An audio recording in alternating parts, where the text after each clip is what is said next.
Mr. Speaker, I am excited to share with this honorable House the Ministry of Economy and Labor's intention to establish a National Workforce Development Advisory Board that will carry out the critical leadership functions of the Workforce Development Plan.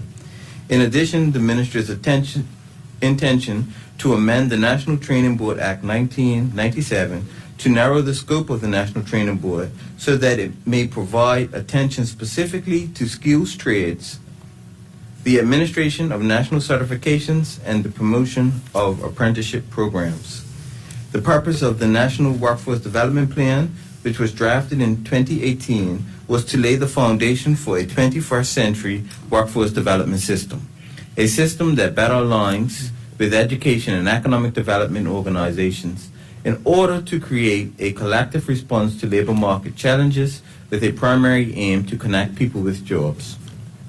Mr. Speaker, one of the recommendations of the plan was for the National Training Board to be divided into two entities. One entity involves the creation of a new Workforce Development Advisory Board. The purpose of this board is twofold.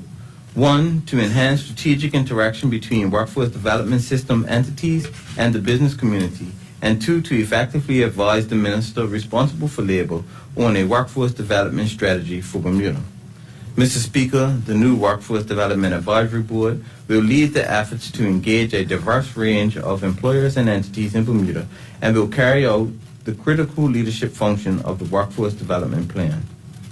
Mr. Speaker, the National Workforce Advisory Board will specifically design to develop effective linkages with employers in Bermuda to support employer utilization of the workforce development system and to support local workforce investment activities.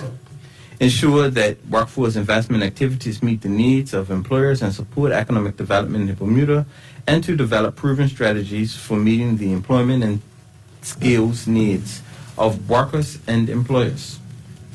Mr. Speaker, one of the most important strengths of the board will be private sector representation. These members will play a key role in helping the board to understand the needs of their industries and make connections with other business leaders in the community. The board will also include representatives from the government, the unions, and the Bermuda College. These stakeholder partners will be largely responsible for overseeing the implementation of the National Workforce Development Plan, developing a clear vision for career paths, and providing strategic advice directly to the Minister of Economy and Labor. Mr. Speaker, having the board provide strategic advice directly to the Minister will ensure that the government operates in sync with the workforce stakeholders and that workforce investment activities meet the needs of employers and support economic development in Bermuda. Considering the current state of unemployment in Bermuda, the creation and work of the National Workforce Advisory Board will be critical to ensuring increased employment within Bermuda's workforce. Mr. Speaker, the government believes that upgrading the skills of Bermuda's labor force through a solid workforce development plan is critical to our long-term prospect for broad-based and inclusive economic growth. It is not enough just to create more jobs. Bermudians must be given a fair shot at the opportunities that exist today. Preparing Bermudians with skills to enter the job market is a key step in getting our people employed. Furthermore, given the need for people to become qualified to work in trades and other industries, it has become evident that the National Training Board's current functions do not allow it to provide the necessary attention to develop skilled tradespersons, the administration of national certifications, or to promote the apprenticeship programs. Mr. Speaker, amendments to the National Training Board Act 1997 will provide for a newly named National Certification and Apprenticeship Board that will strategically focus on skills trades, certifications, and apprenticeships. In addition to its current function, the following will be added to its list of responsibility: producing a national register of tradespersons, both for designated and non-designated trades, draft a comprehensive prior learning assessment and recognition of prior learning assessment policy to formally frame a process for this means of assessment, update and streamline the national certification process, and policy ratification, the implementation of a synergistic document between the Department of Workforce Development and the Department of Immigration that enacts policies specifically designed to address the problem of work permit holders registering for various industries.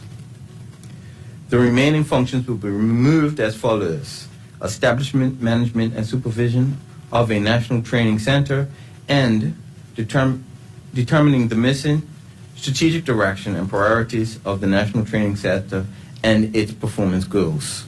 Mr. Speaker, the ministry recognizes the importance of a board responsible for certification and training having clearly defined functions. The clarity of functions will enable the establishment and delivery of apprenticeship education programs, the issuance of national certification credentials, and the governance of skilled trades in Bermuda. Mr. Speaker, it is critically important to have a national workforce system for which the primary aim is to connect people with jobs. The National Workforce Development Plan will provide the opportunities to prepare Bermudians with the requisite skills to enter the job market and introduce our young people to the world of work. The creation of a National Workforce Advisory Board and amendments to the functions of the National Training Board is a significant step to progressing Bermuda towards achieving those aims. Thank you, Mr. Speaker.